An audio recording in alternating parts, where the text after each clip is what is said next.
was talking to your sister, Shonda, yesterday, and she was talking about how it wasn't until that she was a little older that she realized you guys grew up less fortunate financially. Yeah. Because your grandparents impressed upon you God, education, and family. Absolutely. And I'm curious your thoughts on that. I'd always thought that, not that we were poor, I knew we were working class because I couldn't get Jordans. Like I could get, I could get some dunks. They were 39, 49 bucks or Fila's or Pumas, but I was to get Jordans. So I never thought we were rich. I knew we were well, though I knew we were okay. They were able to give us a rich life. And that means what? What that means is my wife told me, you be talking about y'all around here, y'all was poor. Y'all wasn't poor. My wife grew up in the housing projects in Savannah, Yamacraw Village. And she says to me, I don't care what you had materially, they gave you guys a rich life.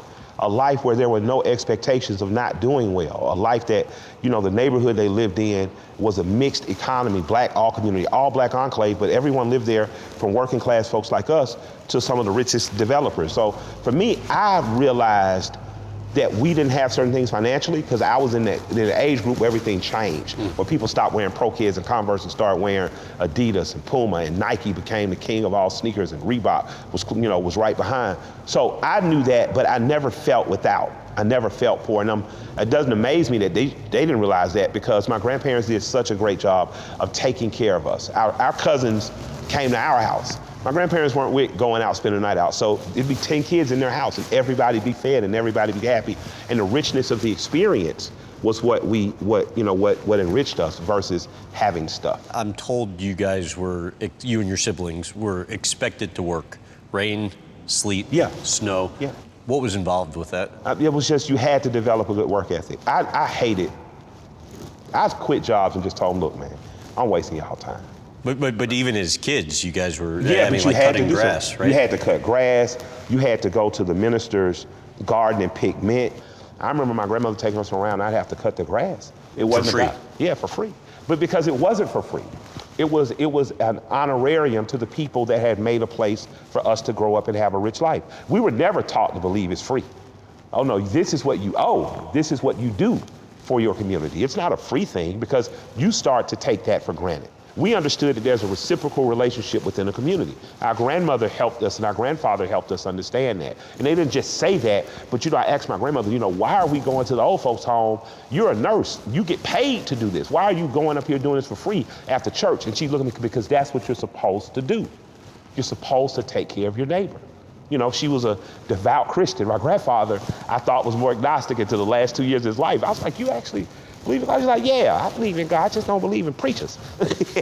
So, I got a chance to understand that we grew up with very Christ-like people in their will and want to make sure that others were well. And Sundays entailed what for you guys? Church, man. There would be times I could convince my grandfather, just like, nah, not this Sunday, don't do it. But morning till night, right? Church.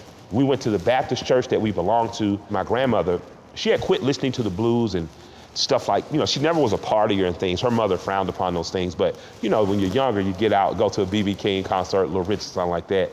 But I realized later that she liked the Pentecostal churches for the same reason I did. It was the music. The church we belonged to the neighborhood we lived in the Collier Heights. There were just good people there, good solid people, Morehouse's teachers and coaches. And they had a great choir, but they didn't have a band. The other churches we go to have a band. and man, the same people who were playing in that club would be the next day in church playing, and man, they jammed.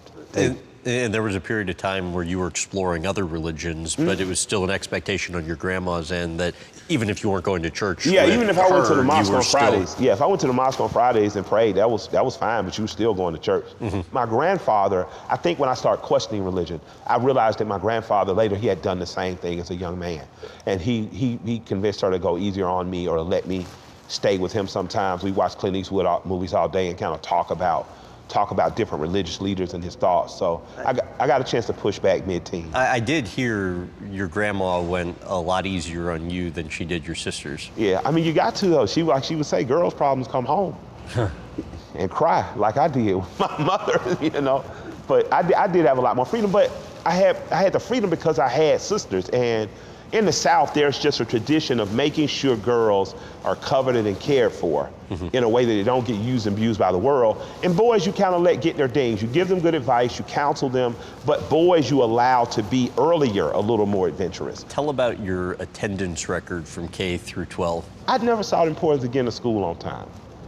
You know, by the time I got to high school, I was like, it'll be there when I get there. And I'm smart enough to catch up if I'm slacking.